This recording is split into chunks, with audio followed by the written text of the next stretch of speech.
When I first started this cloud painting, it was with the idea of doing one large dramatic cloud, but as you can see, it was not coming together.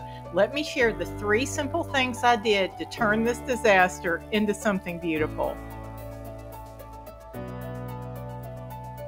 I put in a simple pencil drawing, trying to get some interesting shapes for my big single cloud. I've recently discovered Linda Glover Gooch on YouTube. She's a cloud artist and is simply amazing. I encourage you to check her out. She is an oil artist and I'm doing this in acrylic, but she has a cloud shadow mixture that I wanted to try. So I'm using Ultramarine Blue, a touch of Cad Red Light, and Titanium White. Later, I add a touch of Alizarin Crimson to a separate pile of that mixture. So my first mistake was this.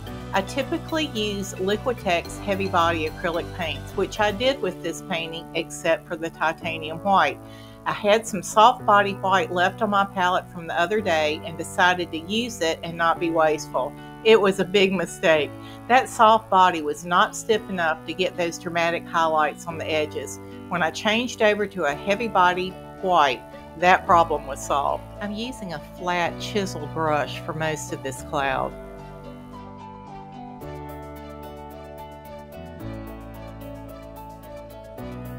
Here I've switched over to a little round brush, trying to put in those edges. I don't know if you can tell from this, but the paint, because it's so thin, and it's a LIQUITEX basic, so it's a less expensive paint than the heavy body, but it just wasn't holding up. It was kind of watering out on me. It just doesn't have the body. There's sometimes when I like having a softer body paint, but this was not one of them. Mistake number 2, I did not like how that big cloud was just floating in midair. I felt like it really needed to be anchored to something, so I started adding some other clouds.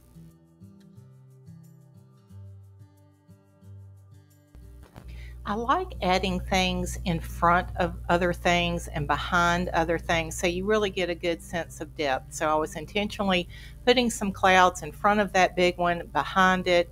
I'm using the variety of shadows and lights on my palette.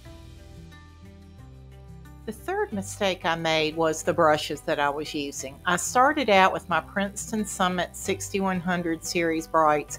I love these brushes and I use them often when I want a flat brush. They're nice and chiseled brushes with a sharp edge. But I realized that these clouds needed softening, so I switched over to my very favorite brush in the whole world, which is the Rosemary & Company Classic Long Flat. You can see the difference between the Princeton on the left and the Rosemary on the right.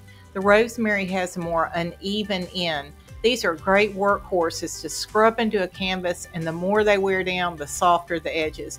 I'll put a link in the description box if you want to learn more about these fantastic brushes. You'll notice as I use them that I'm constantly turning them and scrubbing them into the canvas.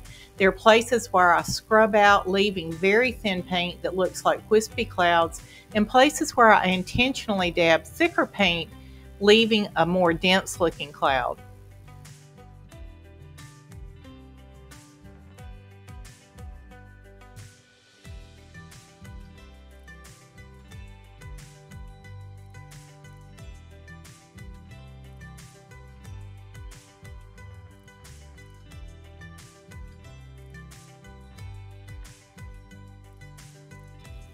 I'm going to slow this down to real time for a minute so you can see the brush work a little more easily. But I'm holding that brush between my thumb and my forefinger, and I'm just constantly turning it. I'm going all the way down to the horizon line with the clouds. I've dropped some of the darker shadow color near the horizon. Now I'm adding lights, and I'm just turning that brush. I'm letting it roll, turn over. I'm putting different amounts of pressure on it.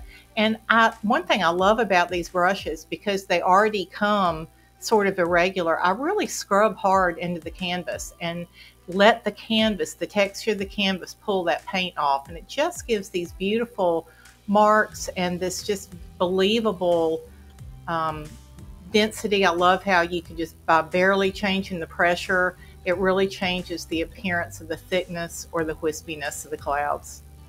Just love it. It's a fun way to paint.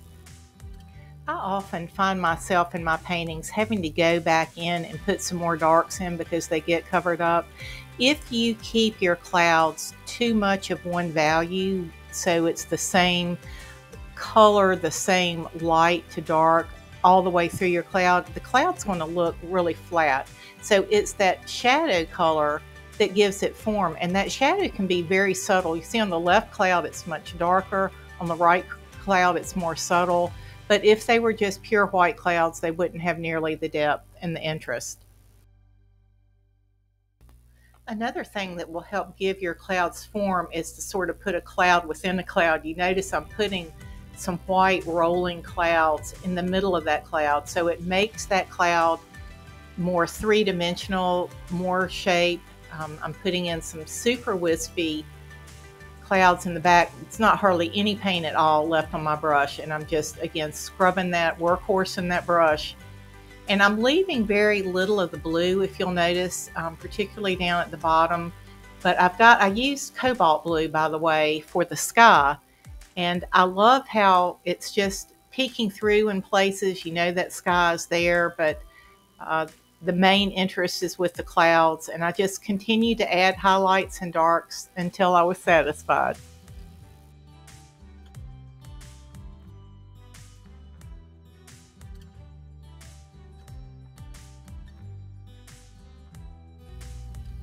Another thing is to be mindful where your light source is coming from.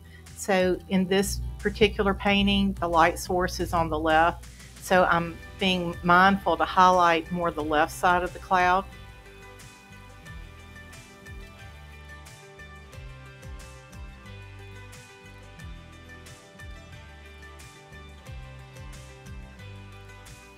I also like to go back and put some thicker, more solid paint on those little wispies at the top, and I think that's one of my favorite parts of the painting. Isn't that funny? But I love just getting that little denser detail in those little side clouds. I think that adds a lot to the painting.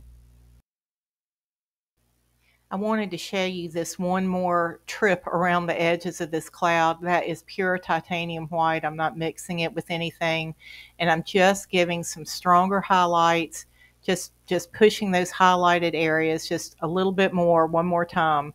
And now I'm going to show you sort of a fourth bonus problem area that I had with this painting that had to do with the landscape. And I know you're here to look at the clouds, but I wanted to share what I did with the landscape, where I felt like it was looking pretty flat and pretty boring, and what I did to just spice it up just a little bit.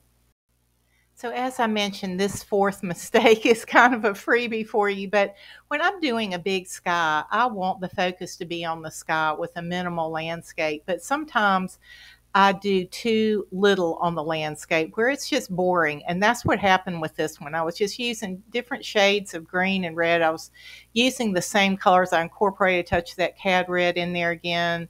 I put some of the ultramarine blue to darken that sap green and some cad yellow just to lighten it. But it was still very flat and uninteresting. So I did go back and added in some just more of that cad yellow medium, and I turned my brush on its side and did some flicking motions just to get some texture, the feeling of grass, and I think that helped a lot.